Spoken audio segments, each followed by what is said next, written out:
Welcome to the Explainer. Today, we're diving into a poem that, in just a few short stanzas, builds two completely opposite worlds. It's Aunt Jenifer's Tigers by Adrienne Rich, and honestly, it's a masterclass in using contrast to tell a powerful story.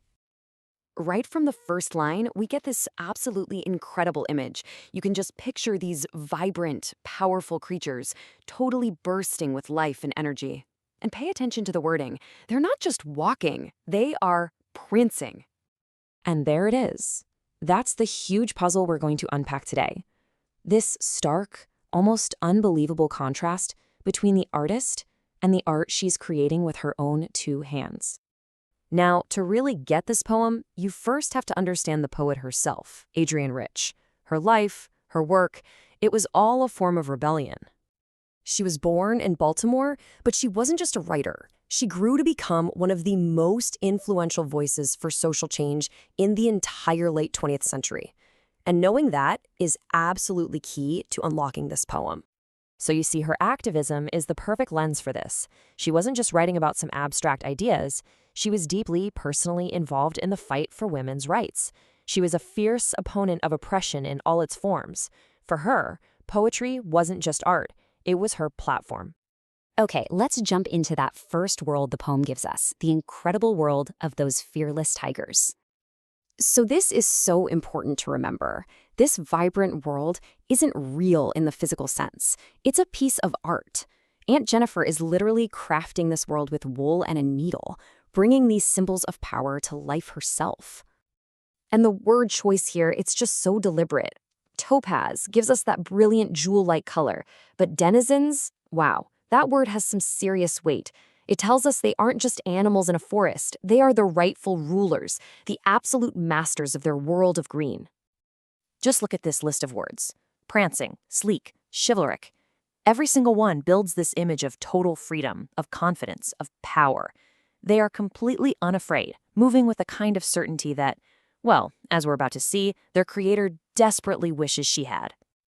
All right, so we have this world of fearless tigers.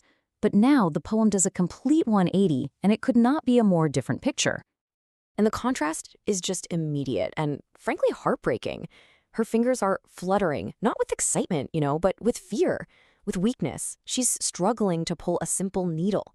Where the tigers are powerful and sure of themselves, Aunt Jenifer is terrified, burdened, and completely mastered by her life. And then, bam! The poem tells us exactly why. It's the source of her suffering, and it's symbolized by this one single, powerful object, a wedding ring.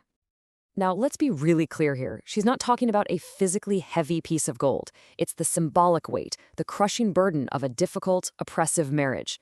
It's the weight of the expectations of a patriarchal society that has her trapped. That's what sits heavily upon her hand.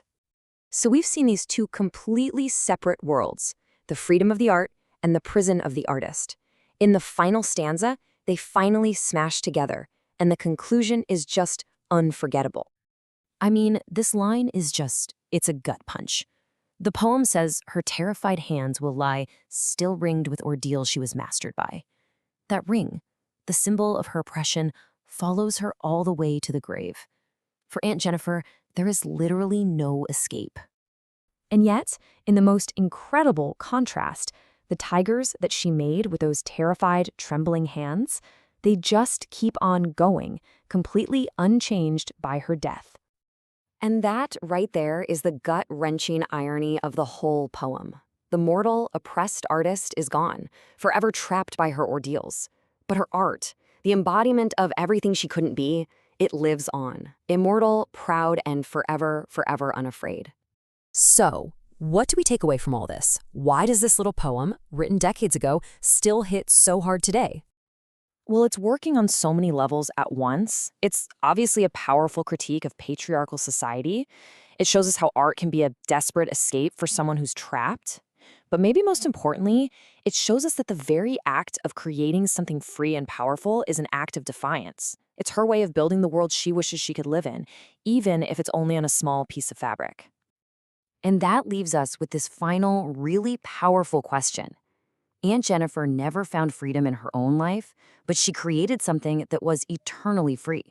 It really makes you wonder about the true power and maybe even the limitations of creativity in the face of oppression.